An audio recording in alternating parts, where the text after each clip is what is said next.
ver, Ahí observas, ¿no? todavía no, Mm, todavía no. Ya. A ver, Ya estás, ¿no? vamos a ver, sí. Cuéntanos, a ver, ¿qué estás haciendo ahí? A ver. Porque bueno, acá en Visual Code están viendo el archivo a nivel bash, base, en la cual se crea como tal la web de Apache. Digamos que hice unas mejoras básicamente, inclusive también como lo hice ahorita, le doy parte del crédito a mi compañero Alexander con el script que compartió la semana pasada. Una parte lo tomé, algunas ideas me parecieron desde el punto de vista del código limpio, Alex. Entonces, acá hago la solicitud de la IP. Acá creamos los grupos de seguridad, como lo estás observando acá. A ver, vamos a detenernos un poquito para los que recién están viendo esto. A ver, súbele un poquito más, por Alex. Ahí voy. Perdóname. Ya, el Entonces, nombre del grupo, sí, el nombre del grupo, perfecto. sí, la Aquí variable. estás recuperando tu IP. Sí. ¿Bien? ¿Sí? ¿Estamos Entonces, para bien? que no quede tan hardcode en el código, ¿no? Claro, está bueno. Aquí estás creando un grupo de seguridad. Estás creando el nombre del grupo de seguridad. Sí, la Ok. única variable fija que tengo es la del VPC, que pues acá si gustas, acá tengo abierta mi sesión de Amazon. Sí, Pueden ver ahorita el efecto vamos. cuando lo corramos, ¿no? Ahorita vamos a eso. Ya, aquí lo que estás hardcodeando es la VPC. ¿Correcto? ¿Correcto? Ya. Se me fue esto por acá, perdóneme. Output texto, group ID. Ya, se ha creado el grupo de seguridad. Ok, estás haciendo un eco. Listo, ¿qué tenemos más abajo? A ver. También el S2, tema de la creas una llave. KPI. Explícanos eso un poquito. Bueno, respecto a la parte de la generación de la llave, pues ahí como lo explicaste en la clase pasada, pues básicamente usamos la parte de autenticación hacia la instancia EC2 que queremos conectarnos. Quiero acotar acá, Axel, que lo probé, pero igual en este momento en el script, como lo vas a ver, a nivel de la parte de Bash, porque ahorita te voy a explicar la parte de Node.js y la parte de Python, solamente genero llave para esa instancia, para la de Apache. Ok. No me pues, revisé todo el código, ya está funcional, pero no tengo una llave, seguramente no lo podrás explicar, donde con la misma key pueda conectarme a distintas instancias. En este momento solamente me genera en esta Apache. A ver, aquí estás creando una key peer de Sí, nombre para esa bootcamp. instancia. Exacto. Que si recordamos, Output cuando en la text. instancia, cuando que generamos la KPI, está asociada a esa instancia, ¿no? Correcto. Ujú. Exacto. Y la salida de texto de esta key la estás recuperando para que tú la setes en tu propio archivo. Sí, correcto. Sí, ahorita lo vamos a ver y él obviamente la genera, la guarda y la usamos ahora más tarde. Bueno, Exacto. acá Ya. la solicitamos. Ok. Y luego creas la instancia de Apache. A ver, estás creando la instancia. Y acá digamos que se Imágenes. adicionaron algunas cosas al script base, que es este, que tú nos colocaste como reto. Te coloco el número de instancias, son cosas adicionales que lo consulté en las librerías de Amazon. Entonces hice algunos complementos ahí en el archivo. Ya, perfecto. Veo que es tu tags también, la región.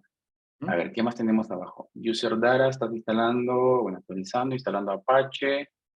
Ok, una salida del mensaje en el bar index. Los System, ok. los mensajes para cada una de las instancias en cada uno de los tipos de código, simplemente acá le varía en este caso Apache. Ahorita vas a ver los Sí, otros, uno sí. les coloco Node.js como para diferenciar la salida, ¿no? Buenísimo. Simplemente. Vayamos abajo a ver. Ok, puerto 80, Sí, aquí ya habilito los puertos, el 80, el 22 y acá el 443. puerto 22, 443. Ok. ¿Estás activando el puerto 443? ¿Estás Sí, lo haciendo estoy algo a nivel activando. de certificado de seguridad? Sí, sí, sin embargo, como ya lo sabes, pues corre realmente sobre el 80, ¿no?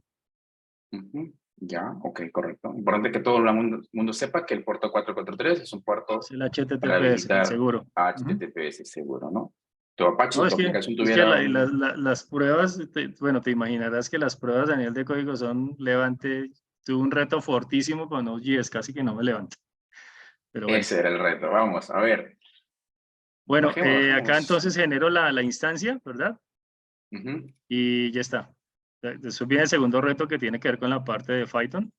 Entonces, yo que estoy llamando el código directamente acá. Nos vamos acá.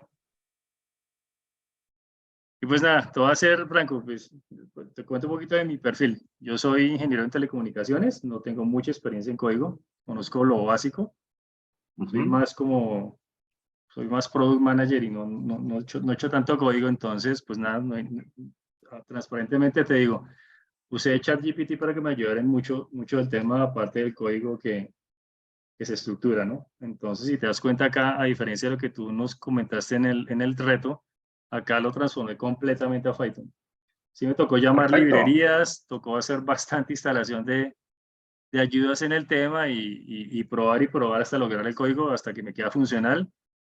Usé Code Whisper, lo estoy usando acá, porque obviamente a nivel de seguridad quería estar tranquilo de que el código estaba correcto y sin problemas. Entonces también desde el punto de vista de seguridad revisé los códigos para que no hubiera ahí temas de inserción extrañas.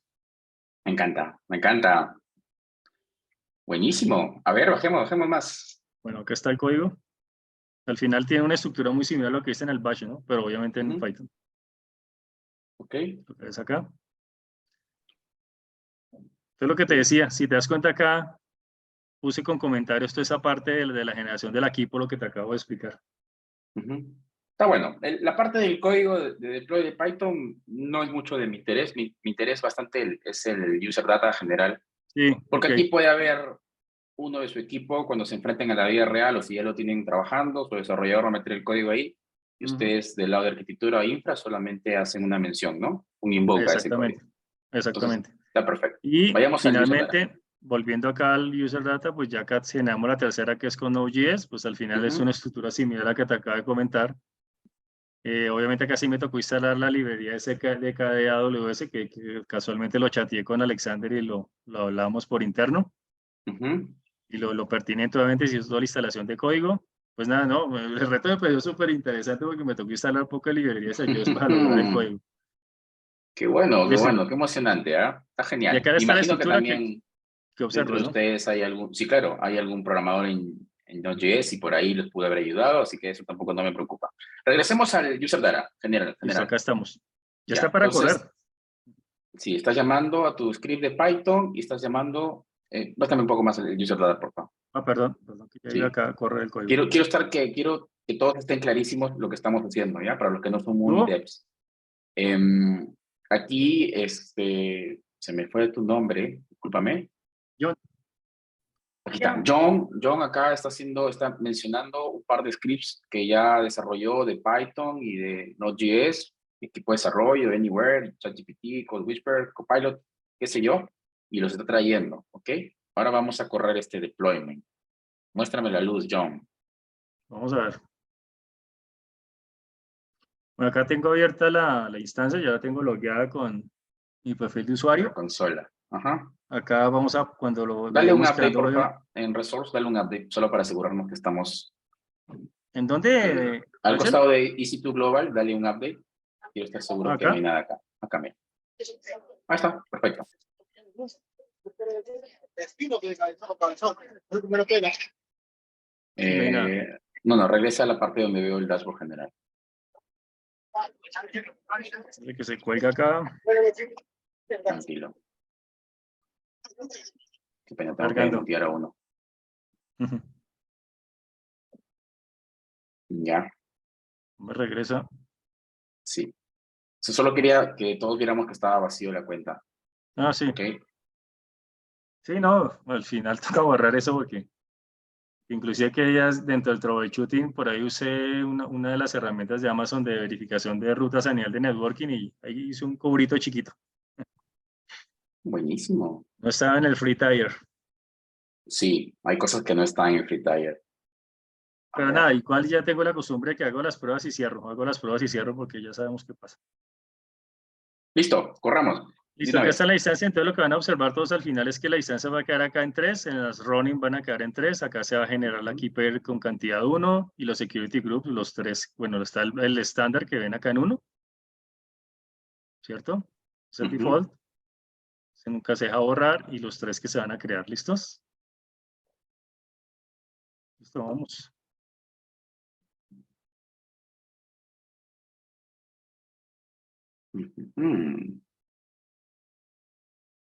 Que ya quedó la llave, ¿sí la ves? En el Sí, claro. repositorio.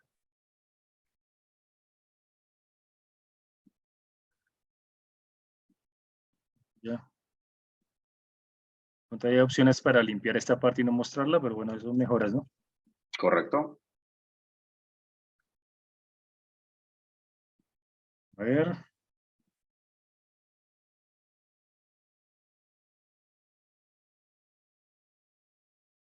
Y aquí ya empezó la de Python.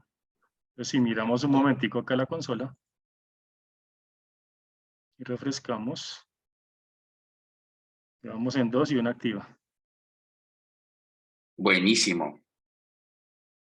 Y acá ya empezó la de Node.js. Por dos, Luis. Por dos, Alexander. Buenísimo. No, John, te mereces el punto para la casa Lannister. Al finalizar de correr las instancias, porfa, me compartes el IP de cada una para Sí, cerrar el punto sin ningún problema. Oye, ok. excelente ese user data. Te voy a pasar también una carpeta para que nos cargues ese user data también para que los demás lo puedan tener de tu casa, si no lo tienen. Ok. En el Git. ¿Ya? Ok. Va. Exacto. Listo. Buenísimo. Gracias, Gracias. John. Vale. Excelente. Entonces, punto para la casa Lannister. Buenísimo. Gracias. A ti, señor, a ti. Vamos otra vez a la ruleta. Bien. Veamos. 4, 3 otra vez. Vamos por acá. A ver. Violeta es 1, Johnson 2, 3. Kevin, ¿estás por acá? Sí, Ok, por acá vaya. estoy. ¿Qué casa eres, Kevin? Stark. Buenísimo. Entonces, user data. Share screen. ¿Podemos compartir share screen para ver el user data? Listo, ya voy.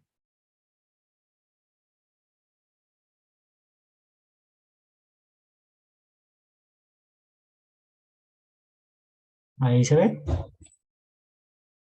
Todavía no veo nada yo, pero voy a dejar de compartir mi pantalla, perdóname. Seguro por eso no se ve. Ya, ahora sí. Veamos tu user data. Listo. Este es mi user data. Pues creo primero la instancia S2 y obtengo el ID de la instancia. Ok. Le coloco hardcodeado el image ID. Tipo T2 micro, pues el keyname. Pues esto ya es lo que usted nos había entregado, ¿no? Esta es Ujú. su gran mayoría. Y pues este es el user data del Apache.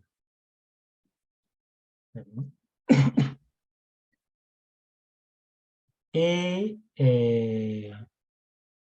habilito el Security Group para permitir pues solo una IP específica en SSH. Esto pues no lo coloco automático, sino que lo coloqué pues a modo de ejemplo. Ya. Habilito el puerto 80. Le coloco el Group ID que creé anteriormente.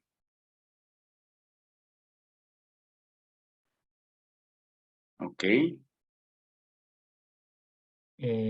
Pues esto también lo coloqué a modo de ejemplo. Esto la verdad no lo probé. El asignar una Elastic IP. Ujú. Esto también incluye el Elastic IP.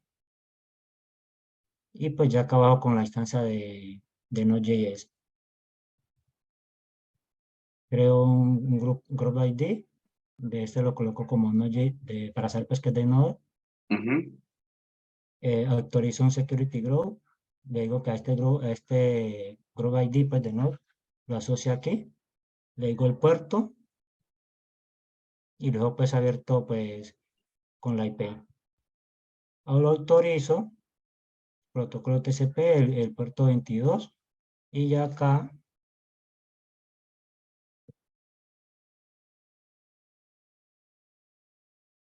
A ver.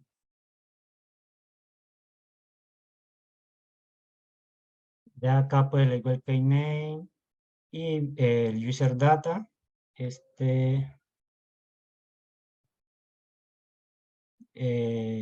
pues la versión de Node.js, instalo Node.js, aquí ya creo el script para arrancar el servidor, pues esto ya es código de Node.js, ¿no? Pues instalo Correcto. Express, le digo que pues cuando se requiera la raíz, en la URL pues me despliega este mensaje, digo por qué puerto va a escuchar, que si tiene, el servidor tiene la variable de entorno creada por defecto, o si no pues utiliza el puerto 3000, y pues que despliegue un mensaje por consola, escuchando por el puerto 3000. Y luego le digo pues que esto le exporta un archivo, helloworld.js, ingreso al directorio donde está el usuario, y acá le digo que instale Express, y Correcto. luego le digo que ejecute el archivo. Y luego paso pues a la instancia de Python. Ok, crea el AMI, keyname. El user data, instalo Python 3, Python, pip, le digo que imprima pues por consola, ¿sí? Un mensaje pues, lo paso a un archivo de Python y luego le digo que lo ejecute. Buenísimo. Y Bien, pues acá Kevin. habilito el puerto 8000. Buenísimo. Bien, Kevin, gracias por ese intento.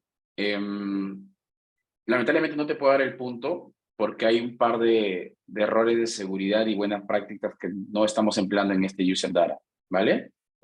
Te invito a que me lo Vale, compartas igual, te lo ¿por voy dónde a lo comparto? corregir. Después te voy a, al finalizar la clase, me lo comparten por el chat de acá, nada más. Yo te lo corrijo para toda la casa Stark para que lo tengan un poco más limpio.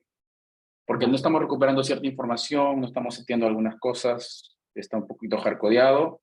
La parte del Node sí me gustó, pero quizás lo hubiéramos extraído, lo hubiéramos dejado en otro archivo y lo hubiéramos invocado desde el user data, ¿no? Pero es parte de aprender, Kevin, ¿no? Así listo, que yo vale. creo que es un valioso aporte para tu casa. Pero lamentablemente no te puedo dar el punto el día de hoy, ¿vale? Vale, vale, gracias. Listo, Kevin, muchas gracias por compartir. Bien, entonces vamos por la última ronda. Vamos por acá. Y voy a buscar a la casa Targaryen, ¿ok? Si es que no aparece la casa Targaryen en esta ronda, voy a seguir sumando un punto hasta que aparezca alguien de la casa Targaryen, ¿ok? 8. Empecemos. Violeta 1, John 2, 3 Kevin, 4 Alexander, 5 Julio, 6 Luis, 7 Rosy y 8 Steven. Steven Fernández, ¿estás por acá?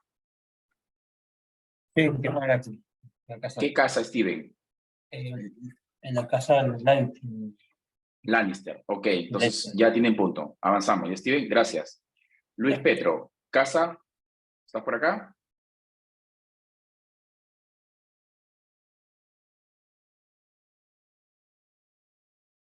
Hola Luis, ¿estás por acá?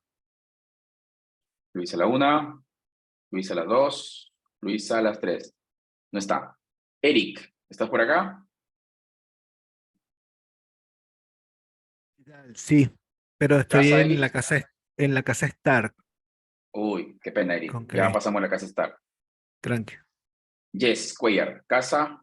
¿Estás por acá?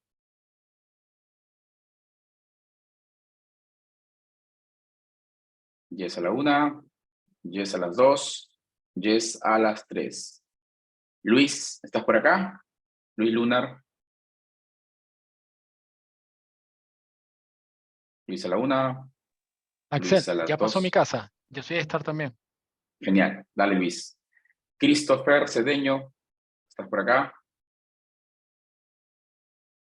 Christopher a la 1, Christopher a las Aquí 2. soy Axel, pero soy de Star también. Ah, ok. Gracias, Christopher. Vale, a ti. Benjamin Ponce, y se va a ir parando Felipe, si no. Benjamin, casa. ¿Qué tal? Soy Casa Star. Uy, ya. Hagamos algo sencillo. Entonces, ¿pueden levantar la mano los que son de la casa Targaryen, por favor?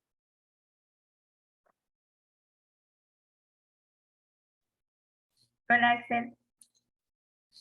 Hola, please, levanten la mano en el chat o un emoji aquí en el chat. Ya, Jeremías es 1. Ni más. Violeta van 2.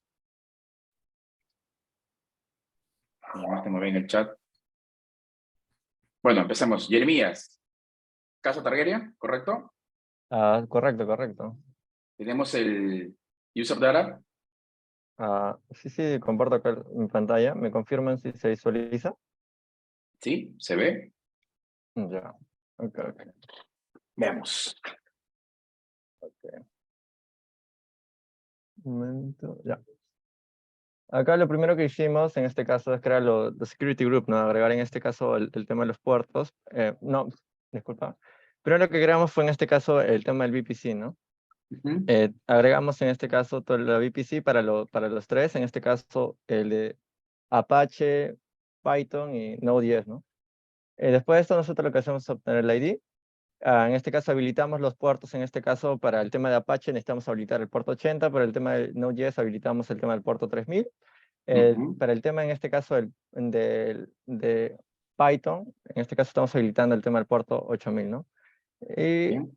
mm, acá nosotros lo que hacemos en este caso, yo estoy asignando en este caso, no generamos ninguna keeper, usamos la keeper que nosotros mismos generamos. En este caso yo estoy utilizando mi keeper contrafact que se encuentra acá, .pem. Y acá como se puede ver, ejecuta, estamos asignando en este caso el security ID, acá lo obtenemos con este codiguito. Acá nosotros con el query obtenemos en este caso el text con Correcto. este formato acá del group ID. Lo sacamos, lo jalamos y este caso se asigna en este caso el group ID, ¿no? En este caso, todos estamos, a los tres, en este caso, a las tres instancias le estamos asignando el mismo group ID, en este caso de seguridad, ¿no? En este caso, Ujú. el VPC para que todos estén conectados. Ok. Correcto. Creo que aparte de eso, creo que harta de mis compañeros lo que mostraron, creo que no habría nada más, ¿no? Creo que Ujú. ahí Baja un creo poquito un poco más. simple, pero ujú. Acá también creo que Ya. el tema de este acá, un momento, el tema acá que estamos haciendo Elastic, ¿no? IP elástica, que estamos acá haciendo una reservación, ¿no?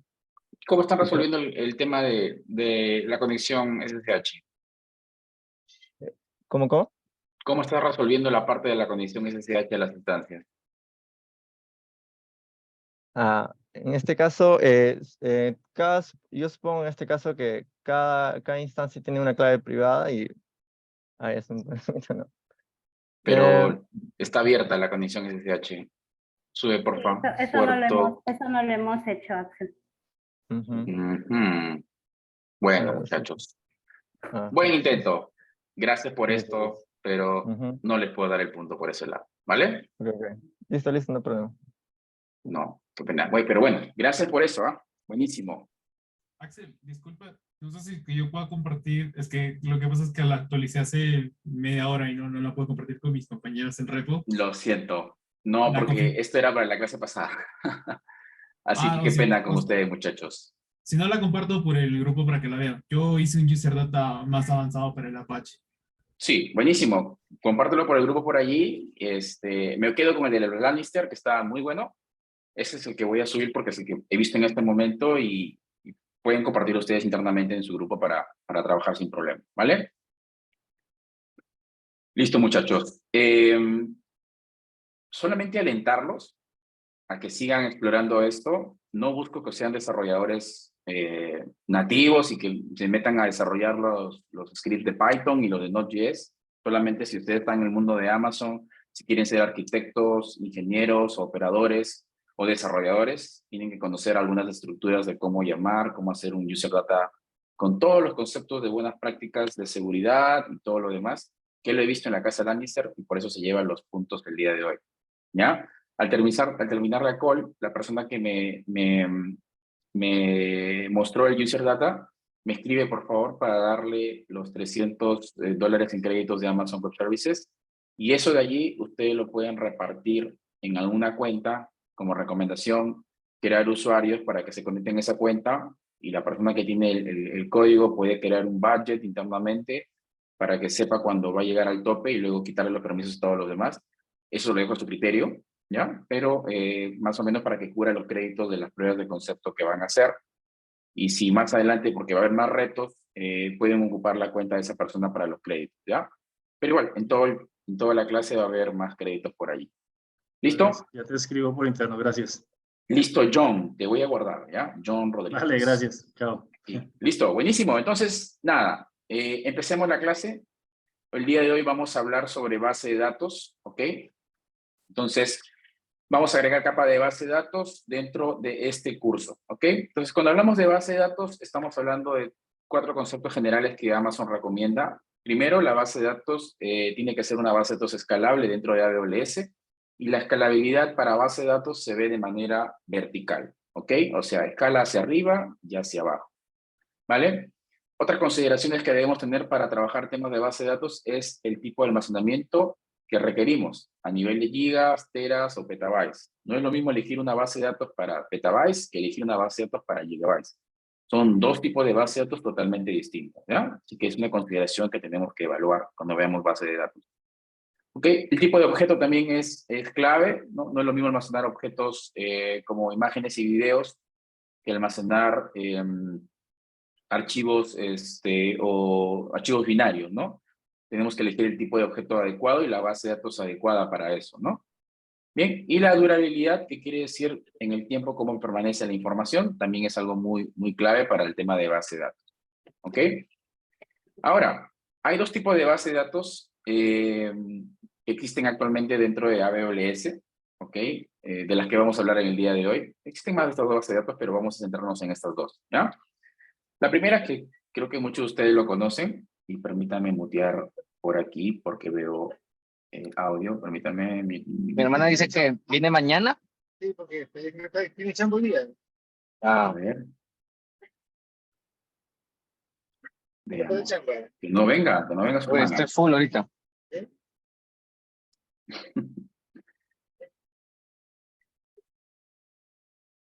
No veo ¿dónde estás?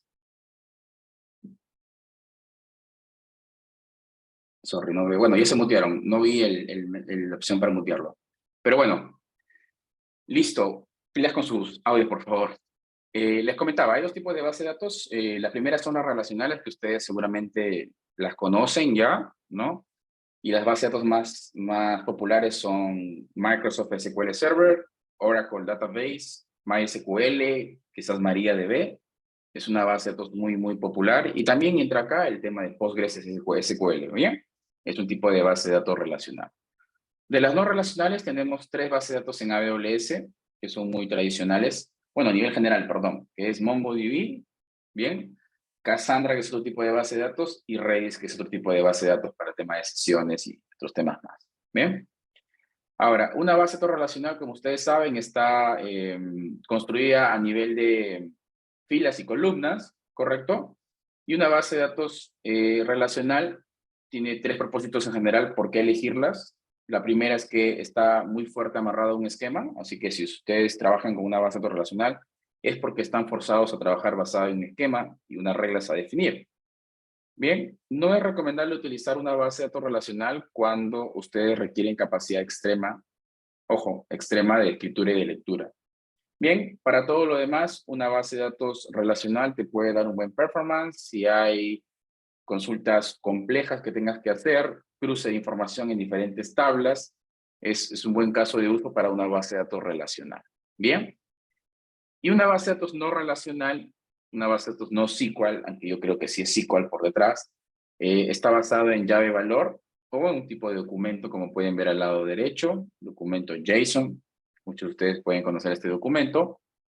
Y las bases de datos no relacional escalan de manera horizontal, a diferencia de las bases de datos vertical, que escalan para arriba y para abajo. Las no relacionales escalan de manera horizontal. Están hechas para trabajar esquemas de base de datos muy desacoplados y pues soportan una gran cantidad de escritura y lectura muy fuerte, ¿ya? Más allá de lo que ustedes puedan soportar dentro de SQLDB. Bien, aquí a veces hay una disputa que una base de datos relacional puede soportar grandes cantidades de escritura y de lectura, pero nunca se va a igualar al nivel de performance de una base de datos no SQL, ¿no? Si lo llegan a escalar a los niveles más altos de rendimiento de cada base de datos, la velocidad de escritura y lectura que te ofrece una NoSQL en base a una SQL es abismal, no se puede comparar. SQL para temas muy transaccionales, complejos, relacionales, como te dice su nombre, y NoSQL para temas muy prácticos a nivel de llave-valor, traer un dato específico, no va a ser queries complejas, y la velocidad de escritura y lectura es mucho más alta por ese lado. ¿Bien? Entonces, algunas comparaciones de relacional y no relacional. Las bases de datos relacionales a nivel de almacenamiento trabajan a nivel de filas y columnas. Las no relacionales a través de llave-valor, documentos y grafos, inclusive, ¿no? Esquema fijo, dinámico por el lado no SQL. ¿Por qué fijo en el SQL? Porque tú tienes que diagramar tu estructura de base de datos y pues alterarla en el futuro es un poco más compleja. En cambio, la NoSQL no hay una estructura como tal, aunque sí hay relaciones internas, pero puedes ir agregando más columnas en tu base de datos NoSQL y pues no puedes afectar mucho el diseño, ¿no? Luego la relacional trabaja en base a consultas SQL, la no relacional está focalizada en documentos y colecciones, sin embargo, hay algunas bases de datos no SQL, como por ejemplo MongoDB, que aceptan un tipo de consulta SQL, pero que ellos le cambian de nombre, y en el tema de Mongo es SQM, o algo así. ¿Bien? Pero también aceptan eso. Y como lo que mencionaba anteriormente, el escalado de la base de datos relacional es vertical, hacia arriba, hacia abajo, y la no relacional es de manera horizontal. ¿Bien? Ahora, ¿qué pasa cuando tú tienes que administrar una base de datos, en este caso relacional, dentro de tu infraestructura on-premise? Te haces cargo de todas estas funciones o responsabilidades, ¿no? Desde el aprovisionamiento de la red y todo lo demás, los parches de seguridad, los parches del sistema operativo, los parches de la base de datos, los backups, alta disponibilidad, escalado, y al final de toda la torre está la parte de optimización de tu aplicación. Bien, ¿qué pasa cuando tú eliges un modelo IaaS, infraestructura como servicio, dentro de AWS, y tú montas tu base de datos dentro de un S2? En este caso tienes gran parte de la parte de networking y hardening administrada por AWS, y tú te encargas de la otra parte, que es parches del sistema operativo, de la base de datos, backups, alta disponibilidad y escalado y aplicación. Hay un grado menor en nube de administración, ¿vale? Cuando tú trabajas con servicios como Amazon EC2, del cual ya hemos visto que es un servicio IaaS, ¿bien? ¿Qué pasa cuando tú vas a un servicio administrado por AWS? Un servicio PaaS, Platform as a Services, plataforma como servicio. En este caso, AWS se encarga ya de casi toda la gestión del servidor. A un par de clics tú puedes simplemente escalar la base de datos, tener backups, los parches de seguridad se instalan de manera automática, en una hora determinada que tú determines, que tú autorices, ¿bien? Y pues toda la parte de networking y hardening ya está de más que lo diga, pero Amazon se hace cargo. Y tú te preocupas por lo que realmente importa en base de datos, que es la optimización de tu aplicación. Quiere decir que hagas queries correctas, que tus queries estén optimizadas, que utilices los índices correctos, que hagas las consultas ACID correctas o las consultas combinadas o los famosos joins de manera correcta. Y lo demás se lo dejes a AWS.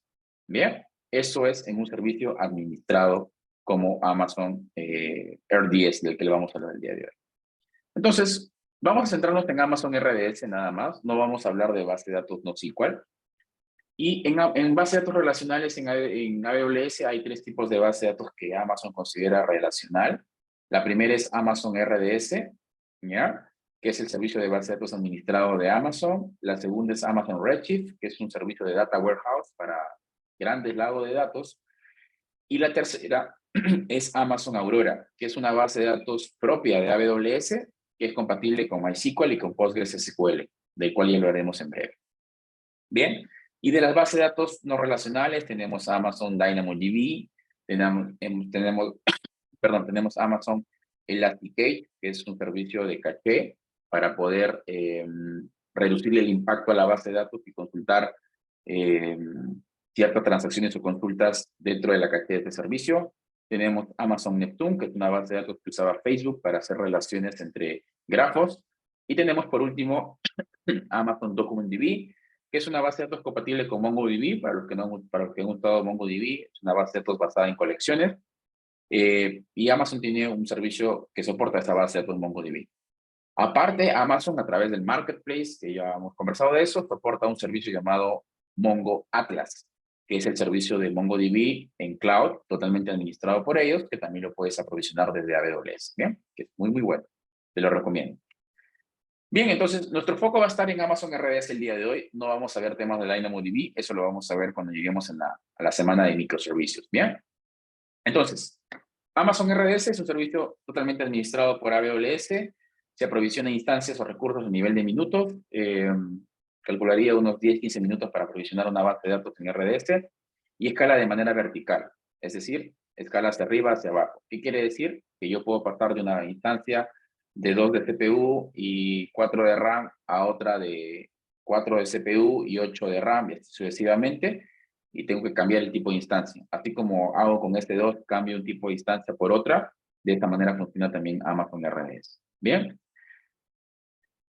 Bueno, Amazon RDS, como les comentaba, lo pueden requerir para transacciones complejas, si necesitan combinar algunas cosas entre la información, entre los famosos datasets, ¿no? Y pues si trabajan con un tipo de sintaxis ya popular como el que es SQL. Bien. Algo que quiero comentarles el día de hoy sobre Amazon Aurora DB, ¿no? Que es una base de datos propia de AWS. Es como que tomaron lo mejor de MySQL y lo mejor de Postgres, lo mejoraron a nivel de infraestructura y lanzaron este servicio llamado Amazon Aurora. Bien, que es una base de datos compatible con MySQL y que según Amazon es 5 veces mucho mejor que MySQL y que es 3 veces mucho mejor que PostgreSQL. Adicional a eso, puedes tener hasta 6 réplicas en 3 diferentes zonas de disponibilidad de la información. O sea que eso es bastante réplicas para temas de alta disponibilidad. El cambio con tu aplicación, o sea, si tú trabajas con una aplicación que trabaja con una base de MySQL y otra en Postgres, el cambio de sintaxis a nivel de desarrollo es casi mínimo. No es tan fuerte como irte a otra base de datos como Oracle o como irte a otra base de datos como SQL Server. Y pues también Amazon Aurora tiene soporte a nivel global, es decir, que es multiregión, múltiple cuenta, múltiple zona de disponibilidad. ¿Bien? Hacer una consulta. Disculpa Sí, que te- cuéntame. No, Amazon tranquila. Aurora, ¿cuántas réplicas soporta? Parece que es hasta 15 Hasta 6 réplicas. en 3 zonas de disponibilidad. Entonces serían un promedio de 6 por 3, 18. No, no es hasta 15 réplicas. de No, ya lo titular. aumentaron. Ya. Sí.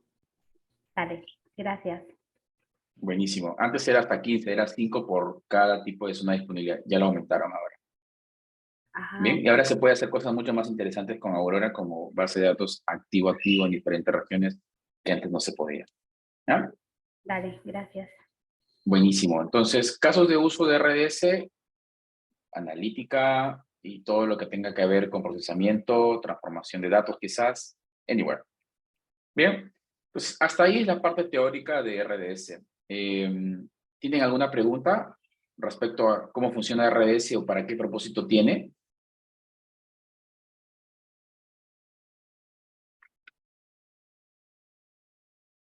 ¿No? ¿Ninguna? Buenísimo. Entonces, un par de conceptos más que quiero comentarles. Por ejemplo, por acá. Hay un servicio de Amazon RDS que se llama RDS Proxy, que funciona como un pool de conexiones. ¿Bien? ¿Y qué es lo que hace este servicio? Es que tu aplicación no se conecta directamente a la base de datos, ¿no? No hace esto, sino ocupa un proxy, que es como un pool de conexiones, verlo así, en el que este servicio, este señor de acá, se encarga de administrar las conexiones, lo cual permite que esta base de datos pueda escalar hacia arriba o hacia abajo y que tu aplicación no pierda conexión. Bien, ¿qué pasa cuando tú no tienes un proxy? Imagina que tienes una base de datos de esta manera directo y te quedaste sin recursos acá, está el tope de recursos. Tienes que escalar esta base de datos. Entonces, para escalar, ¿qué es lo que tienes que hacer? Es cambiar el tipo de instancia, ¿no? Por una más grandecita, imaginemos, ¿no? Bien, entonces cuando haces este cambio de instancia, este change, vamos a llamarlo así, hay el famoso downtime, ¿no? Downtime. ¿Qué quiere decir? Que va a haber un tiempo en el que la base de datos no va a estar accesible. Entonces, esta conexión se va a romper. Bien, y lo que está haciendo tu aplicación, si está escribiendo un insert en la base de datos, se va a perder. Si está haciendo un update en la base de datos, se va a perder. Un remove y lo que fuese, esto te va a perder, o un delete. Entonces, este señor que existe en el medio, se llama RDT Proxy, es un servicio para alta disponibilidad, en el que estas queries las acumula, aquí las va acumulando, hasta que esta base de datos escala correctamente y luego se las manda. Véanlo como una cola una cola de servicios para base de datos, ¿bien? Para ser más transparente, ¿ya? Esto es respecto a RDS Proxy. Y lo otro que quería comentarles es sobre Aurora, que es una base de datos, una de mis favoritas, que tiene múltiples propósitos. No solamente se puede utilizar a nivel de una base de datos relacional muy simple, sino también tiene un tipo de base de datos serverless. ¿Ok? Y serverless viene del concepto sin servidor. ¿Qué quiere decir? Que tú puedes aprovisionar una base de datos en Aurora y no preocuparte por la capacidad de cómputo, ¿no? Bien, lo que va a hacer este servicio de base de datos es simplemente escalar de acuerdo a las capacidades que tú puedas determinar. Y aquí me voy a la pizarra para hacer este ejemplo, ¿bien? Aquí. Entonces, imagínate que tú tienes una base de datos. Ups, ¿qué pasó por acá? Ya, tienes una base de datos Aurora, ¿ok? En la que tú defines una capacidad mínima. Vamos a llamarle ACUS, y ahorita hablaremos de qué son los ACUS. De 2 ACUS, y defines una capacidad máxima de, tenemos unos 8 ACUS, ¿bien? Cada ACU te da un tipo de relación de 2 GB de RAM, ¿ya? De eso hablaremos dentro un poquito. Entonces, ¿qué hace Aurora Serverless? Empieza a escalar tu base de datos con estos patrones de configuración. Tú le dices, imaginemos, quiero escalar desde 4 GB de RAM hasta 32 GB de RAM, ¿ok? Y esto va a escalar de acuerdo a la demanda. Entonces, cuando ingresen consultas a tu base de datos, cuando ingresen por acá y por acá, y la base de datos esté llegando al 100% del CPU de los 4 GB, o al 100% de los 4 GB de recursos, y al tope del CPU, de estos ACUs que te dé, la base de datos va a empezar a crecer de manera automática, ¿no? De manera automática. Sin necesidad de que tú hagas algo dentro de eso. Y cuando las consultas se eliminen o se vayan, ¿no? Ya no tengan más consultas a la base de datos por alguna razón de tu negocio o por alguna lógica de tu negocio, la base de datos va a reducir el tamaño a la configuración inicial que tú le has dado. Bien. Antes, Aurora, en la versión 1, tenía un tiempo de 5 minutos ¿cómo le llamamos? Delay, o puede ser timeout, ¿ok? ¿Qué pasaba? Que cuando escalaba la base de datos y tú tenías una consulta de la aplicación, estas consultas no llegaban directamente a la aplicación en ese tiempo que escalaba, que pasaba de, no sé, de 2 ACUs, pasaba a 1 de 4, ¿no? Y 4 ACUs le daba, imaginemos 8 GB, que en realidad es 4, ¿ya? Está bien, 2 ACUs es 2 GB, le daba 4 de RAM. Entonces, mientras que la base de datos escalaba de manera automática, porque tú no la administrabas, por eso utilizaste una base de datos serverless. Bien, mientras escalaba, pasaba que en este tiempo de escalamiento, que normalmente Amazon te decía que era menor a 5 minutos, la base de datos o la consulta se caía. Bien, ahora Amazon ha lanzado la versión 2 de serverless, bien, hace poco, en el que ya no hay este timeout, se eliminó este timeout, y así sucesivamente la base de datos serverless escala de manera automática. Bien, sin tiempo de downtime o intermitencia. Más que todo es el gris. Bueno, Lo pones la manzanilla, lo dejas tranquila, reposar la manzanilla. Vamos un poquito por acá. Sorry. Entonces, yo no he probado todavía el servicio de Aurora Serverless 2 a nivel de escalado muy fuerte, ¿ya?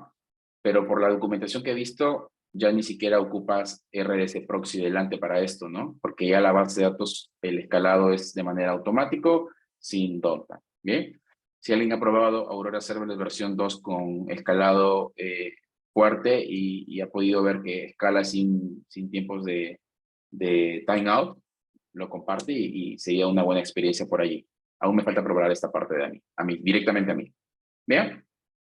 Bueno, perfecto. Entonces, esos puntos quería que ustedes sepan sobre el tema de Aurora Serverless, porque al regresar de este pequeño break de 10 minutos, voy a hacer 3 ejemplos prácticos dentro de la consola. Vamos a levantar una base de datos de Aurora Serverless y vamos a ver cómo escala. Vamos a levantar una base de datos RDS con failover, que les voy a hablar en este momento cómo funciona, y vamos a ver cómo hace el failover, y vamos a levantar una base de datos de Aurora en un clúster con diferentes nodos de lectura para que ustedes vean cómo pueden intercambiar consultas al nodo de lectura y el nodo de escritura. Bien, dicho esto, quiero saber si tienen alguna pregunta en este momento, si no, pasaríamos a un break de 10 minutos. Una consulta, bajo tu experiencia, ¿qué opción nos recomendarías? ¿Un RDS o un Aurora? Dependiendo del uso, porque si tienes una base de datos que, por ejemplo, yo te recomendaría siempre Aurora, ¿ya? RDS enfocado en Aurora, está viendo que es un poquito más caro, pero si tu aplicación no requiere un performance muy alto, recomendaría que te vayas con RDS como primera instancia y después si tú consideras que tu aplicación requiere mayor velocidad que una base de datos tradicional, puedes pasarte a Aurora, MySQL, compatible con MySQL. Si tú tienes una aplicación en la que no tienes noción de cómo se va a comportar o hay ráfagas de escalado en el que ingresa más gente o ingresa más pedidos o más transacciones o más solicitudes y no tienes bien pronosticado qué tipo de base de datos setear, puedes irte con Aurora Serverless, ¿no? Por un tiempo quizás, y una vez que tú ya sepas cuáles son tus picos de escalado y tengas tus patrones de escalado bien definidos, tranquilamente te puedes pasar una base de datos Aurora, pero ya no Serverless, ¿no? Que dependería mucho del caso de uso que tú vayas a utilizar. Primero, RDS normalito, evalúa tus capacidades, si quieres más performance, te vas a RDS con Aurora, y si no tienes los targets de escalado de tu base de datos muy centralizados, te vas a Aurora Serverless. Ya, ok. Yo sé que te comento esto porque justo estaba revisando un poco de documentación de RDS y Aurora, y lo que contaba un poco que el RDS es como ya, como dices, el RDS lo administra Amazon, de parchado, ¿no? Pero vendría a ser como una EC2 que está con MySQL. ¿A qué me refiero esto? Que el volumen está tachado al RDS. Lo que cuando tú quieras recuperarte o ampliar una instancia más de lectura de una mayor demanda, demora más porque hay un tema de transferencia cuando levantas una distancia. A diferencia de Aurora, que Aurora el volumen no está tachado directamente en distancia, está como un clúster de volumen. Y hay una actualización asíncrona y es mucho más rápido. Lógicamente que el costo de Aurora es un poco más, a diferencia de RDS. Bueno, digamos que más si es que el RDS solo lo tienes como una sola instancia, porque si lo activas el multi-AZ, que implica tener una instancia de RDS actualizando asíncronamente, pero está esperando que la maestra falle, ¿no? Para que él mismo haga el failover, ¿no? Correcto. Sí, o sea, si quieres desacoplar bastante tu arquitectura y saber que vas a escalar más adelante el disco y todo lo demás, Aurora es la mejor recomendación, ¿no? Y de hecho, no sé si he visto esto en RDS normal, no sé si RDS normal tiene, y lo vamos a revisar ahorita en el bootcamp, el escalado automático del disco. Yo lo he visto en Aurora, sí, que tú seteas tu disco básico, o sea, tu disco de 20 GB, por ejemplo, y puedes escalar hasta el tamaño que tú le asignes, y RDS Aurora va detectando automáticamente el consumo y lo va aumentando. No estoy seguro si RDS en MySQL o MariaDB, otra base de datos sencillita, tiene esto, pero también es otra ventaja, ¿no? Bien, importante lo que dice Steven sobre el tema de desacoplar tus discos dentro de la base de datos. Buenísimo. ¿Alguien más tiene alguna pregunta adicional? Axel, una consulta respecto a las migraciones, en este caso de un RDS a Aurora, por ejemplo, si tienes millones de datos, ¿no? ¿Cómo sería este proceso? Ah, buenísimo. Hay un servicio llamado DMS de AWS. Ah, que me enteré que hace poco también se lanzaron un servicio serverless, ¿ya? Que hablaremos de eso. Hay un servicio que se llama Amazon Database Migration Services, ¿bien? Que te puede ayudar a migrar tu base de datos de on-premise a nube desde un origen distinto como Oracle y mandarlo a Aurora, o desde un origen de nube en RDS como MySQL y mandarlo, a otra versión de Aurora. Este servicio lo que hace un descubrimiento de todo lo que tienes en tu base de datos de origen, ve tipo de sintaxis Y si tú vas a hacer una conversión, utiliza una herramienta que se llama Amazon Tools. Y se me fue el nombre ahorita. Vamos a ver por acá. Acá está. Amazon Schema Conversion Tool. Bien, este es una conversión del esquema, básicamente, si vienes de una base de datos diferente. Pero si vienes de una base de datos muy sencilla o muy símil, simplemente te hace como una especie de asset y te arroja un listado de qué cosa deberías cambiar en tu código o qué este tipo de sintaxis deberías utilizar para llamar a una base de datos de esta manera o otro tipo de manera a nivel de consulta SQL o consulta no SQL si fuera una base no SQL. Bien. Entonces, DMS sería una buena herramienta para migrar información muy grande, como tú lo comentas.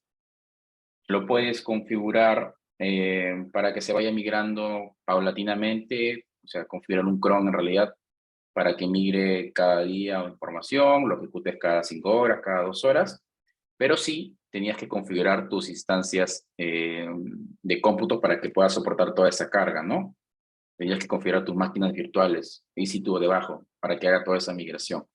Y ahora me enteré que DMS también tiene serverless, ¿bien? Y pues aquí, mira, esto lo han lanzado recién hace un par de días. Entonces, DMS serverless, ya te olvidas de configurar tus máquinas, que si viene un volumen altísimo, va a escalar y te va a entregar pues va a empezar a migrar toda la información, ¿no? Pero obviamente me imagino que esto debe estar un poquito más caro, ¿ya? No sé si con esto resolví tu pregunta. Ahí les comparto el link al chat. Sí, gracias, Zach. Buenísimo. Listo, entonces, listo, raza. Vamos a darnos un break rapidísimo. Adelante, Juan, perdóname. Hola, sí, Axel, tengo una consulta. Por ejemplo, si tengo información guardada en Aurora, ¿puedo descargar esa información y tenerlo en mi local? Sí, o sea, porque como Aurora es compatible con MySQL y Postgres, puedes hacer un backup de tu base de datos y al final vas a poder abrirlo con una versión de MySQL y Postgres. Nada más que tu versión de tu servidor local donde vayas a guardar tenga la compatibilidad de las versiones. O sea, Aurora MySQL trabaja con una versión de MariaDB que si no me equivoco es 10.3 o algo por ahí, que ya lo veremos. Y pues tu base de datos tiene que estar a esa versión, ¿no? Igual con Ujú. Postgres. Creo que trabaja una versión de 15 o 16 de Postgres. Y si tú abres en una base de datos de Postgres de 9, versión 9, pues no te va a abrir ni a bala, ¿no? Ah, ok, Pero después es gracias. transparente. Listo, entonces dejamos las preguntas. Por el momento voy a pausar esta grabación. Permítame. Déjenme regrabar.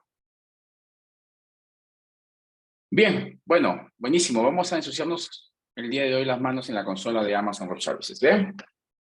A ver, primero que vamos a hacer, vamos a crear una base de datos RDS, una simplecita, ya, de MySQL, pero con multi-AZ, ¿ok? Y ya les voy a explicar cómo es el concepto de multi-AZ. Bueno, esta parte sí la vamos a hacer por la consola porque base de datos es un poquito complicado trabajarlo por el CLI, por el tema de que no es muy visual, no van a haber varios features que son importantes que ustedes conozcan, ¿ya? Entonces, dentro de la consola de AWS, me sitúo en la parte de búsqueda y busco RDS como servicio. ¿Bien? Ya, entonces aquí vamos a hacer un par de cosas, pero ya se me estaba pasando. Antes de hacer esto, tenemos que crear un par de... permítame. Ya, tenemos que crear un par de políticas que hemos creado dentro de nuestro usuario. ¿Bien? Entonces, yo para hacerles muy transparente, permítame, por acá tengo mi ID. Vamos por acá, create, ajá, ya. Yo tengo una política, que es esta, ya, en la cual lo estoy cargando en el drive que tenemos todos compartido, para que la puedan crear mediante la consola desde el CLI. Ustedes ya saben cómo crear esta política, y pues puedan vincularla o atacharla a sus usuarios del bootcamp, para que puedan ustedes tener los permisos, ¿ya? Entonces, yo me voy a mi usuario de Identity and Access Management. Vamos a ver por acá, Users. Aquí está mi usuario del Bootcamp. Ya tiene esta política vinculada, ¿ok? Que se llama Bootcamp Ignite RDS Full Access Policies. ¿Bien? Eso está en la carpeta del Bootcamp, donde siempre cargo todos los laboratorios, aquí están. Y pues simplemente lo que tienen que hacer es vincular, crear esta política y vincularla a su usuario, ¿ya? Entonces quizás los comandos para vincular no los tienen, pero el comando para vincular es algo como esto. Se lo paso por aquí. Permíteme. Vincular política de usuario. En este caso voy a borrar esta parte de acá, que es MyID. Bien, y esto lo reemplazan ustedes por tu ID de AWS, ¿ya? Reemplazar por ID de AWS. ¿Ok? Entonces, política ya tiene. Con este usuario ustedes pueden generalmente crear la política y reemplazarla. Creo que para crear la política sí lo tenían, pero de todas maneras se lo voy a pasar por acá. Y es algo como esto. ¿Ok? Crear la política y luego vincular la política a su usuario. ¿Bien? Pues con eso ustedes ya van a poder tener un usuario IAM, como el que yo tengo acá, con permisos del bootcamp, con el permisos de RDS. ¿Qué permisos hay dentro de este RDS? Para que tenga permisos a todo el servicio, ¿ya? Esta política de RDS. Ok, después de eso, su usuario ya puede crear su base de datos sin ningún problema. Bien, entonces para crear una base de datos muy sencilla, me voy al servicio de RDS, voy a elegir una base de datos MySQL de todos los sabores que tiene. Bien.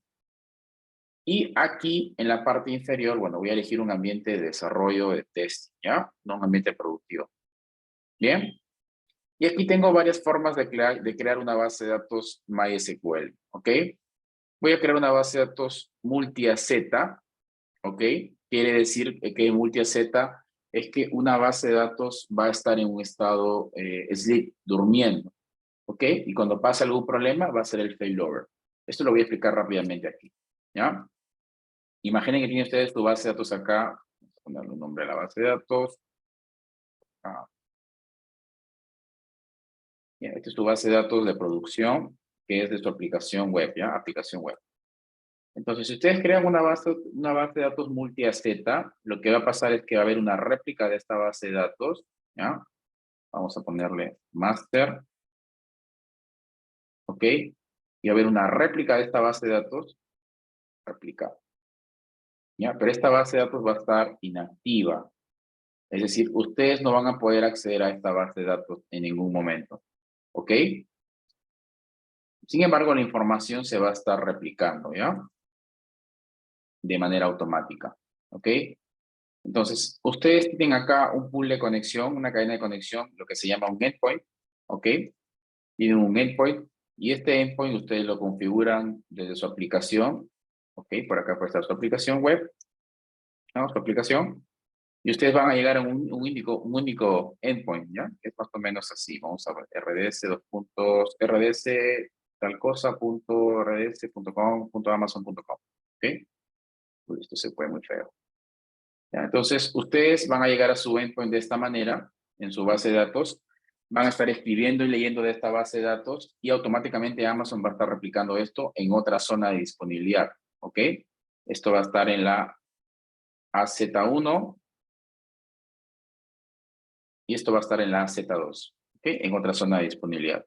Cuando pase un problema en esta zona de disponibilidad, ¿ya? Cuando hay un error, ¿ok? Lo que va a pasar por detrás es que AWS va a agarrar esta réplica y la va a volver la master, ¿ok? Y esta base va a desaparecer. ¿Ya? Ese cambio que hace AWS de manera automática, ese cambio se llama conmutación por error, o más conocido como failover, ¿ya? Hace el switcheo de manera automática.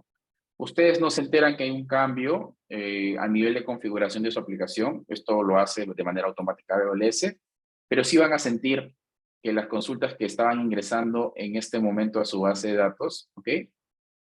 Van a caerse, ¿ya? Van a caerse hasta abajo. ¿Ok? Entonces, este es un buen caso de uso cuando quieres tener una disponibilidad un poco más alta en tu base de datos, pero no es al 99.99, por así decirlo, ¿no? Pero sí tendrías esta información replicada en otra zona de disponibilidad para hacer este failover. Bien, entonces voy a crear una base de datos con failover en otra zona de disponibilidad con el estado sleep. Importante que a esta base de datos de acá, que está en estado sleep, yo no puedo acceder, ¿ok? Yo no le puedo hacer una consulta de mi aplicación. Esto para mí es abstracto, ¿ya? No puedo acceder a esa información. Bien, entonces vamos a irnos a la configuración. Voy a colocar acá un nombre a mi base de datos. Le vamos a poner, no sé, Jon Snow. Jon Snow, por ejemplo, y esta va a ser multi-AZ. ¿Ya? Le vamos a poner un usuario como ustedes quieran, en este caso admin, y voy a colocar una contraseña muy sencilla, solo para fines de prueba. ¿Ok? Perfecto. Ahora, la parte de configuración de la instancia, un poquito más abajo, voy a elegir una instancia pequeña de esta opción por Stable Class. Voy a elegir una instancia pequeñita que no me cueste mucho para los fines de prueba. Bien. Luego en la parte de almacenamiento, yo puedo elegir el tipo de almacenamiento. Voy a elegir el tipo de almacenamiento GP3, y voy a darle un tipo de almacenamiento de 20 GB. Ah, y acá es lo que yo les preguntaba, y parece que sí, miren, MySQL tiene la opción de también incrementar o autoescalar el disco. Creo que todas las bases de datos de RDS. Entonces yo le puedo decir a esta base de datos que escale de 20, no sé, a 100 GB, ¿ya? Y lo que va a hacer Amazon de manera automática es va a empezar a escalar la base de datos cuando requiera mayor capacidad. Bien, puedo habilitar este feature si yo quiero, si no lo puedo deshabilitar. Para este caso lo voy a deshabilitar. No quiero ver nada de conectividad porque esto lo vamos a ver en la parte de VPC. ¿Ok? Yo para este fin de prueba estoy activando la conexión pública a la base de datos para poder acceder desde mi computadora. Estoy usando la VPC por defecto, que tampoco voy a tocar. Estoy usando el grupo de seguridad por defecto, que tampoco voy a tocar. Y pues no estoy haciendo nada más acá con la parte de autenticación. No voy a activar el monitoreo de la base de datos y voy a darle en crear base de datos. Bien. Con esto yo estoy creando una base de datos RDS con MySQL en multi-AZ. Para fines prácticos, yo ya creé esta base de datos para avanzar un poquito más y le puse esta de acá, Stark multi-AZ. ¿Ya? Entonces, yo voy a ingresar a esta base de datos y ustedes se van a dar cuenta que tengo ciertas configuraciones. Por ejemplo, esta base de datos de acá tiene un nombre de un endpoint. ¿Ya? Y voy a abrir un blog de un notepad para que ustedes vean el nombre del endpoint. ¿Ya? Este es el nombre del endpoint.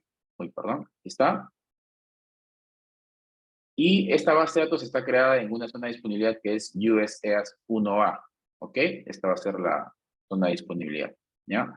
Entonces, si mi aplicación estuviera conectada a esta base de datos y existe algún problema en la base de datos principal y hace un failover, ¿correcto? Lo único que va a cambiar en mi configuración es la zona de disponibilidad, porque va a pasar este ejemplo que les comenté. ¿Ya?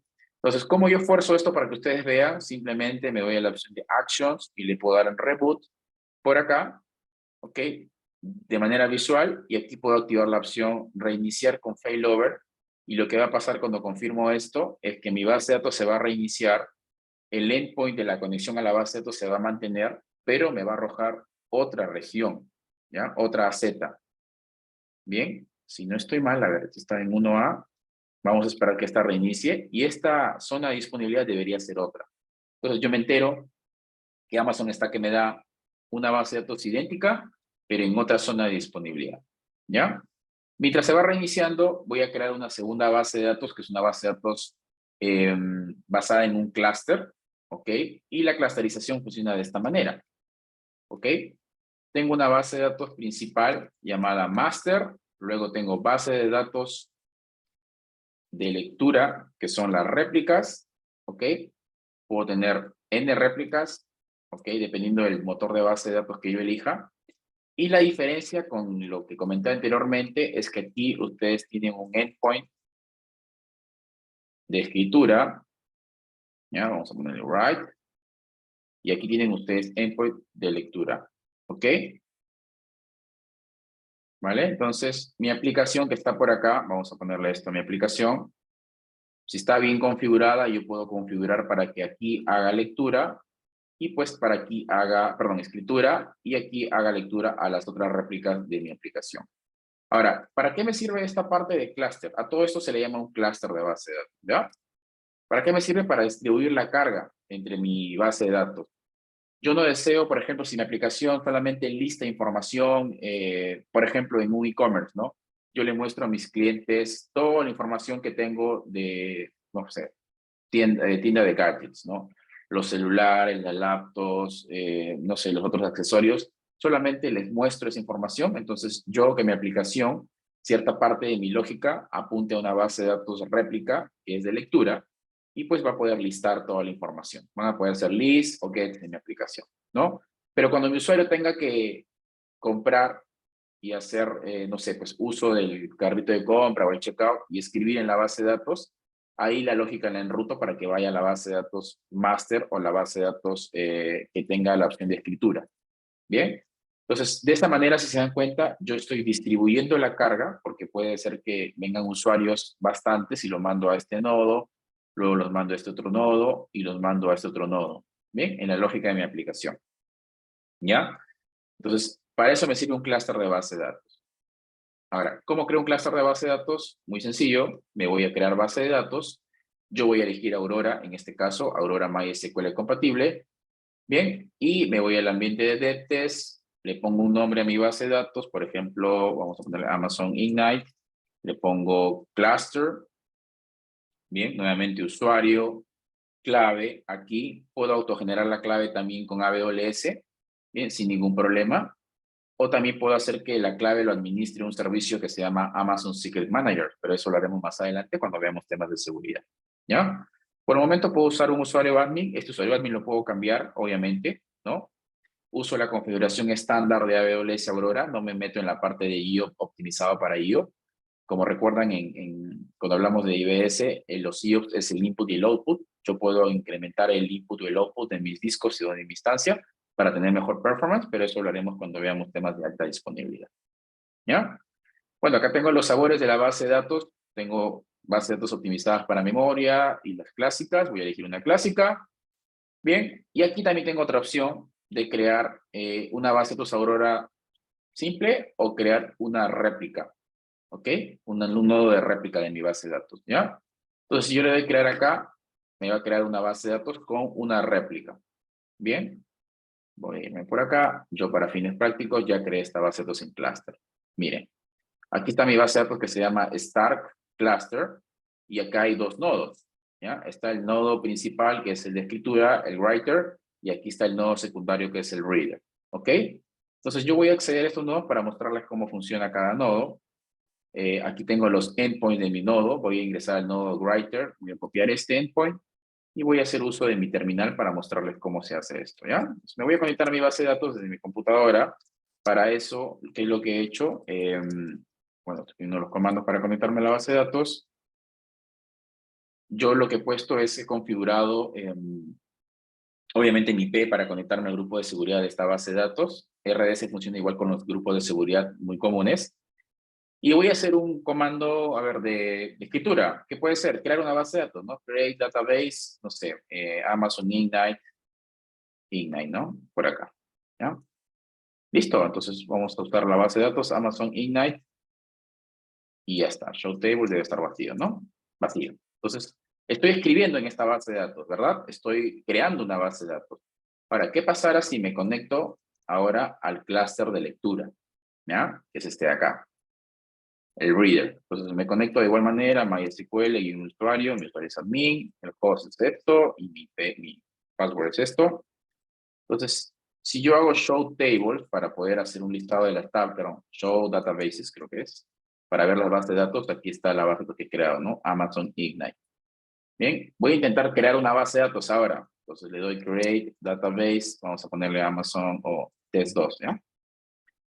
¿Qué pasaría cuando yo quiero crear una base de datos? Me dice que solamente permite operaciones de lectura. Bien, entonces, de esta manera yo tengo diferentes endpoints, uno para lectura y otro para escritura. Ahora, este clúster tiene solamente una base de datos de lectura, pero yo le puedo agregar más. Me voy a Action y le doy en la opción crear, ¿dónde está? Create. Agregar réplica de otro escalado, ¿no? Es create clone, creo que es, no, creo que es acá. En base a esta réplica me voy acá y le doy en la opción, acá, perdón, agregar réplica. Vamos a crear un clon de esta base de datos.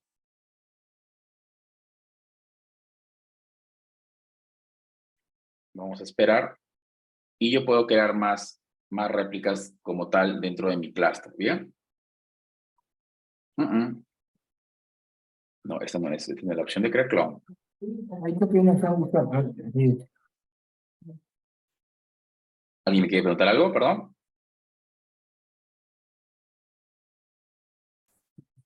Hola.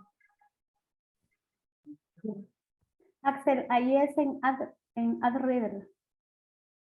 Sí. ¿Alguien me quiere preguntar? ¿Perdón?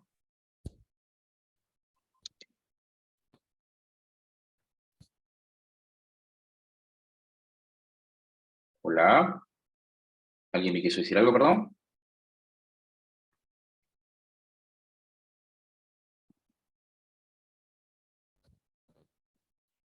Oye, ¿qué le pasó a mi internet? Perdóneme, creo que soy yo. ¿Ah?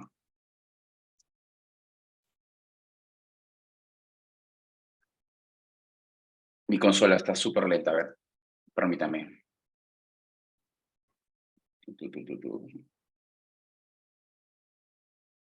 Gracias, Renzo. Sí, AdReader, correcto. Sorry. Bien, entonces para crear una réplica de mi base de datos me voy a agregar una réplica de lectura. Simplemente pongo el nombre de la base de datos de la réplica de lectura. ¿Es mi consola o es Amazon? Bien, le vamos a poner acá Start Replicate 2, por ejemplo. Elijo la misma configuración de mi base de datos, que sea público también. Si quiero, elijo alguna zona de disponibilidad, ¿no? Y simplemente la activo, ¿no? La creo. Ok, entonces ahí me va a crear otra réplica más de mi base de datos, ¿no? Obviamente de lectura, ¿ya? Entonces yo también les decía que RDS tiene una opción de crear una réplica cross-región, es decir, que yo puedo crear una réplica en otra región de AWS, ¿ok? No solamente en Virginia, sino en Oregon, para temas de multiregión, ¿ya? Sería mucho más, mi disponibilidad sería mucho más alta, ¿no? Mi uptime sería mucho más alta también por ese lado. Bien. Y por último... Una consulta. Adelante. ¿Qué pasa si la base de datos de escritura falla? Muy buena pregunta. ¿Qué pasa si la base de escritura falla? En este caso, como no he creado una base de datos RDS con multi-AZ, no hay una especie de failover aquí, ¿no? ¿Correcto? Tendría que yo, puedo hacer dos cosas delante. Se me ocurre a mí agarrar una de las réplicas de la base de datos y convertirla en principal. En principal, ¿no? Ajá, correcto. O lo otro es que poner un proxy delante para que detecte esa anomalía y me haga un failover interno y las queries no se mueran, ¿no? Eso es para más alta disponibilidad. Porque si no habría un downtime, ¿no? Claro, las queries se perderían, ¿no? Cuando ya estamos hablando de temas de más alta disponibilidad, un RDS proxy delante es la solución, ¿vale? Vale. Otros usan servicios como SQS para poder mandar las consultas ahí y luego una lambda recupera las consultas y las escribe en base de datos, pero a mí no me hace sentido utilizar eso si tu arquitectura todavía está trabajando con servicios IaaS o servicios PaaS. Bien, bueno, muy buena pregunta por allí. La última parte, la última configuración, mientras que se crea esta réplica que se está demorando, es la base de datos de serverless, ¿ok? Que les había comentado. Entonces, creo mi base de datos. Aquí sí hay un par de consideraciones que deben ustedes tener en cuenta. ¿Bien? Voy a elegir MySQL y aquí voy a activar la opción que solo me muestra las versiones serverless versión 2. ¿Ya? Y como ustedes pueden ver, mira, MySQL para serverless está disponible en la versión MySQL 3. Para arriba, que es compatible con MySQL 8.0. ¿Bien? Alguien me preguntó, Axel, ¿puedo bajar la base de datos de on-premise? Sí, pero si tú instalas una versión de MySQL inferior a 8.026, puede que haya, o bueno, inferior a 8.0, puede que haya no compatibilidad en algún momento, en algún tipo de sintaxis, por así decir, ¿ya? Entonces voy a elegir la última versión, que es la 3.031, la más estable. Voy a elegir un ambiente de test. Aquí le pongo el nombre a mi base de datos, ¿no? Vamos a ponerle Stark, Serverless. Pongo el usuario admin si quiero. Le genero una autocontrasseña si yo quiero. Bien. elijo la estándar si yo quiero, bien, y aquí el tipo de instancia elijo serverless versión 2. Y miren, ya, a ver, vamos a ver si la versión 1 todavía está vigente. Ya no. Uy, bueno, ya desaparecieron la versión 1, me imagino por lo que les comentaba. La versión 2. Has elegido solo que te muestre, me parece. Ah, tiene razón, solo la versión 2 he elegido de ser, pero mira, no está la versión. No la A veo. ver, No veo la versión 1. Creo que ya la quitaron. A ver, serverless. Versión 1. A ver, ese. Remove. O el delete. No. ¿Dónde estás? ¿Dónde estás? Vamos a buscarla por acá en la consola. A ver, ¿qué otra versión pueden estar disponibles? En la versión 3.0. La más antigua. No hay. Solo quiero sacarme la duda, ¿ya? 8.0. Poco hay. Creo que ya la removieron. Si alguien me consigue el dato, si sigue vigente Aurora versión 1. Y no hay. Incluido generación anteriores, no son para las versiones de la base de datos. Mire, bueno, parece que ya removieron la versión 1. Ya les confirmo el dato, ¿no? Pero bueno, vamos a seguir con el levantamiento de la instancia, ¿ya? Entonces, serverless versión 2, y aquí está lo que yo les comentaba en su primer momento, ¿ya? Dice, cada ACU provee 2 GB de CPU y correspondiente a capacidad de cómputo. Amazon no te dice cuánto de CPU le otorga a tu instancia, ¿ya? Se mide en base a RAM, ¿ok? Entonces, tú puedes configurar acá una base de datos de 2 ACUs, que te da 4 GB de RAM, hasta 16 o 128 como el tope, ¿no? Según Amazon Aurora Serverless. Bien, entonces tu base de datos va a escalar en esos rangos si tú empiezas a meterle transacciones más fuertes, ¿ya? Entonces puedes tú agarrar y configurar un 8 por acá si lo deseas. Configurar. Bien, y tu base de datos va a escalar entre estos dos rangos, entre 4 y 8, ¿ok? Algo que pasaba antes en la versión 1, ¿ya? Es que tú podías configurar, o sea, cuando no habían consultas a tu base de datos, en la versión 1 al menos la base de datos se apagaba. O sea, si no había ninguna query, tu base de datos Aurora Serverless entraba en un estado de sleep y no te cobraba por esas horas. ¿Ya? Pero tenía un tipo de ingeniería por detrás que cuando detectaba una consulta, automáticamente arrancaba la base de datos y se demoraba un poquito, ¿no? No he probado esto todavía en Serverless versión 2, como les dije. No sé si cuando no hay consultas a la base de datos se apaga de manera automática. Y vamos a ver, porque yo creé una base de datos hace rato. Quiero ver si se apaga de manera automática o en realidad no te cobra Amazon por ese tiempo. Yo creería que sí, ¿ya? Pero esas sí se las debo porque Serverless versión 2 es nuevo para mí. Hace mucho que no toco ya base de datos relacionales. Bien, entonces aquí tengo otras opciones también en Serverless. Puedo crear una réplica diferente, ¿ya? En otra zona de disponibilidad si quiero. La parte de conectividad no la voy a revisar. Yo puse mi base de datos pública para poder acceder desde mi computadora. Lo demás lo dejé por defecto. Y aquí hay un par de opciones más que creo que no les mostré en el otro lado. Aquí ustedes pueden configurar el puerto a su criterio de su base de datos. 3306 es el puerto para MySQL, pero ustedes pueden optar por otro puerto por temas de seguridad propia, si ustedes consideran trabajarlo de esa manera, ¿no? Bien, no voy a usar nada de autenticación. La parte de monitoreo no la voy a activar. Bien, aquí hay unas opciones adicionales que no les he mostrado, que es justamente estas de acá. Yo puedo configurar hasta 35 días de backup en mi base de datos. Esto pasa en RDS. Bien, puedo asignarle etiquetas a mis backups. Bien, puedo habilitar encriptación también. Y también puedo elegir la ventana de mantenimiento de mi base de datos. Puedo decir, ¿sabes qué? Quiero que el mantenimiento se haga todos los sábados a las, no sé, pues 3 de la mañana, que serían 00, ¿no? Para nosotros en UTC.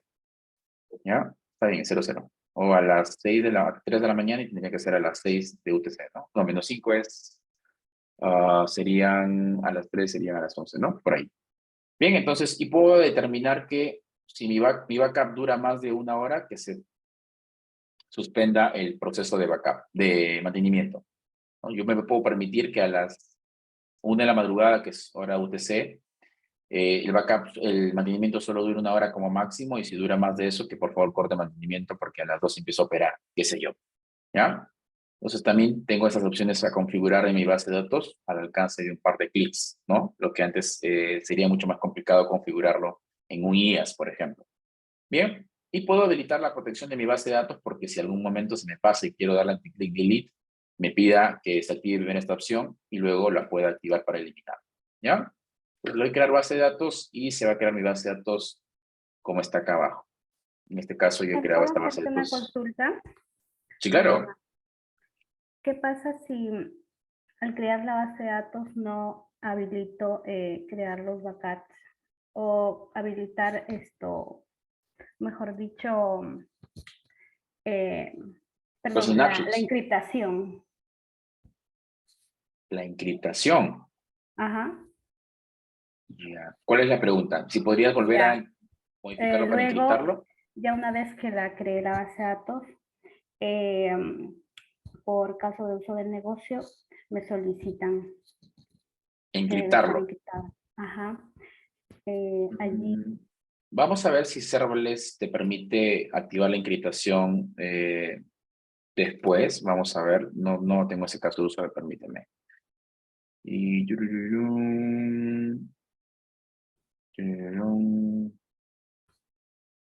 Parece que Serverless no. Enable, Audit, Encryption. Creo que tendrías que sacar un snapshot y crear otra base de datos desde cero con ese snapshot. Y ahí aplicarle, ¿no? Sí, porque Serverless no te permite, pero multi-AZ sí te permite.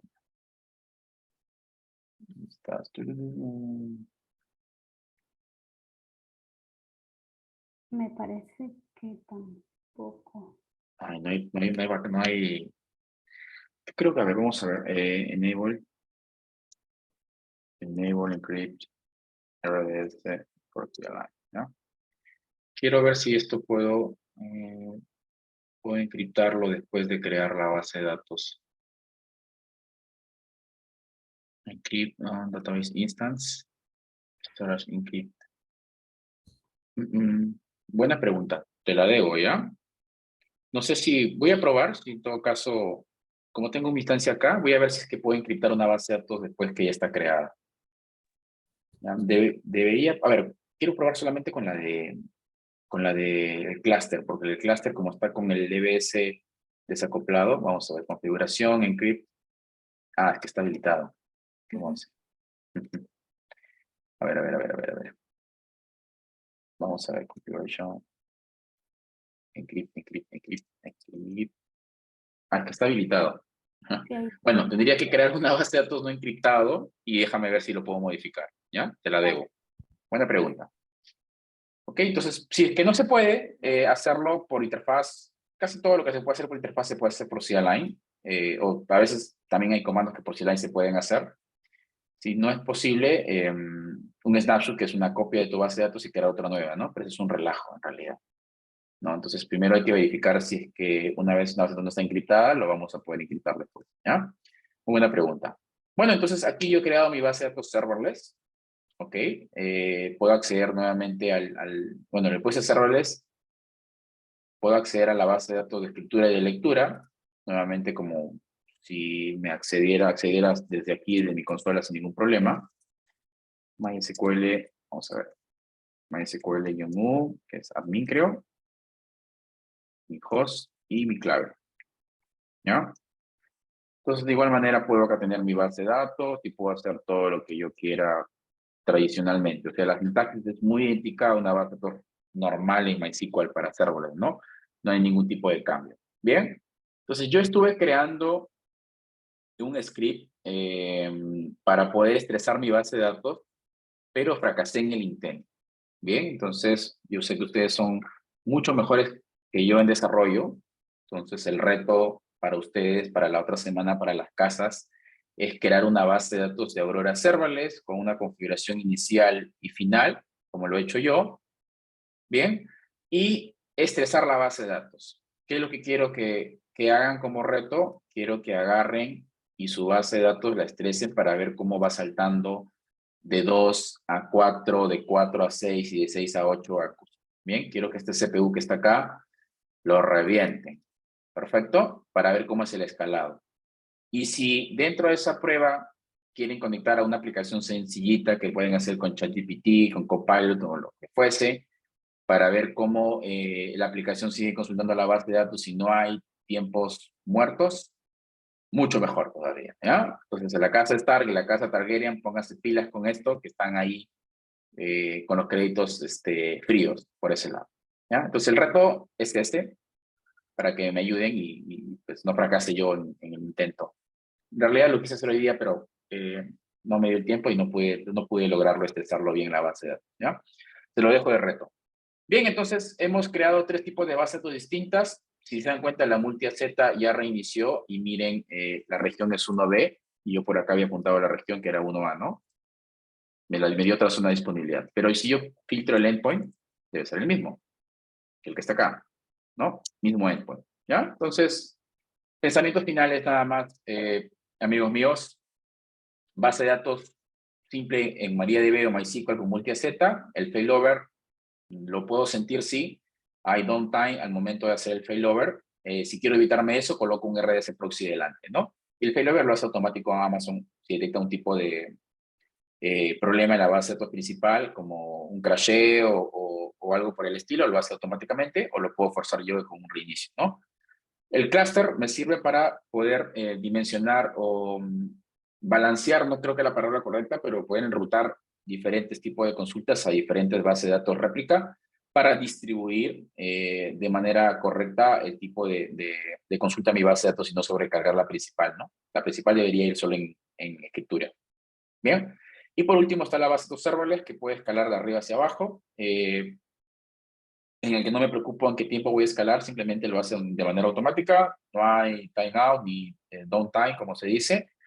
Solamente queda pendiente este último ejemplo para poder forzar ¿cómo es?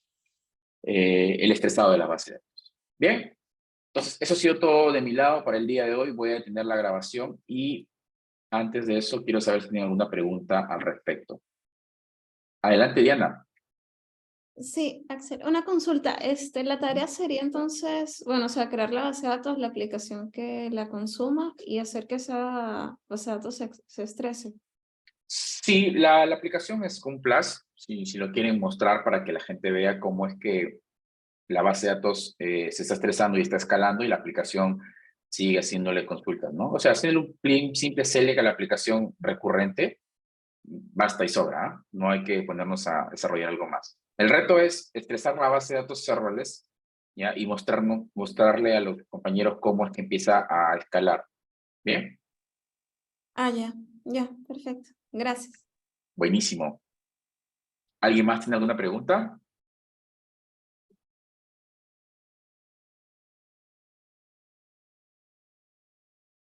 ¿No? ¿Ninguna? Genial. Buenísimo. Entonces, Axel, tengo aquí una pregunta. No es tanto relacionado a datos. Como habías comentado, creo que